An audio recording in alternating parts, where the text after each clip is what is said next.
Qual è il titolo e anche la trama della commedia che portate in scena? Che fa un po' di fantasia.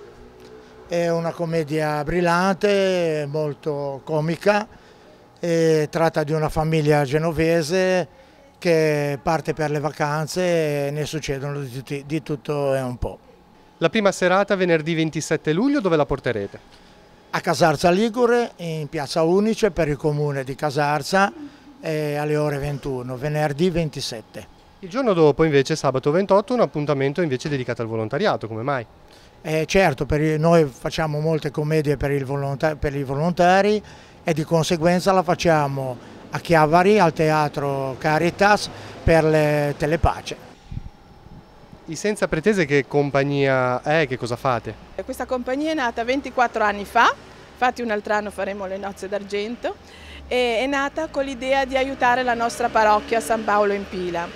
E con la nostra presidente Gianna Cipriani ci siamo messi insieme per creare questa compagnia.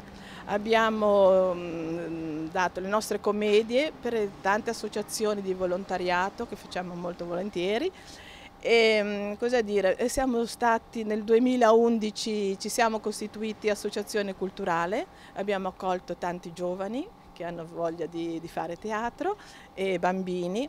Infatti l'ultima rappresentazione è stata Te conto una foa con i ragazzi e i bambini, e adesso vogliamo aiutare un po' Telepace che ha tanto bisogno, e noi è una grande emittente, noi siamo molto contenti di fare questo. Le dico personalmente, io e mio marito non ci perdiamo mai il telegiornale di Telepace. Quindi... Allora il grazie va a tutti voi, quanti siete? Siamo tanti, adesso in questa commedia saremo una decina, però siamo tanti perché quando è l'occasione ci raduniamo e si fa.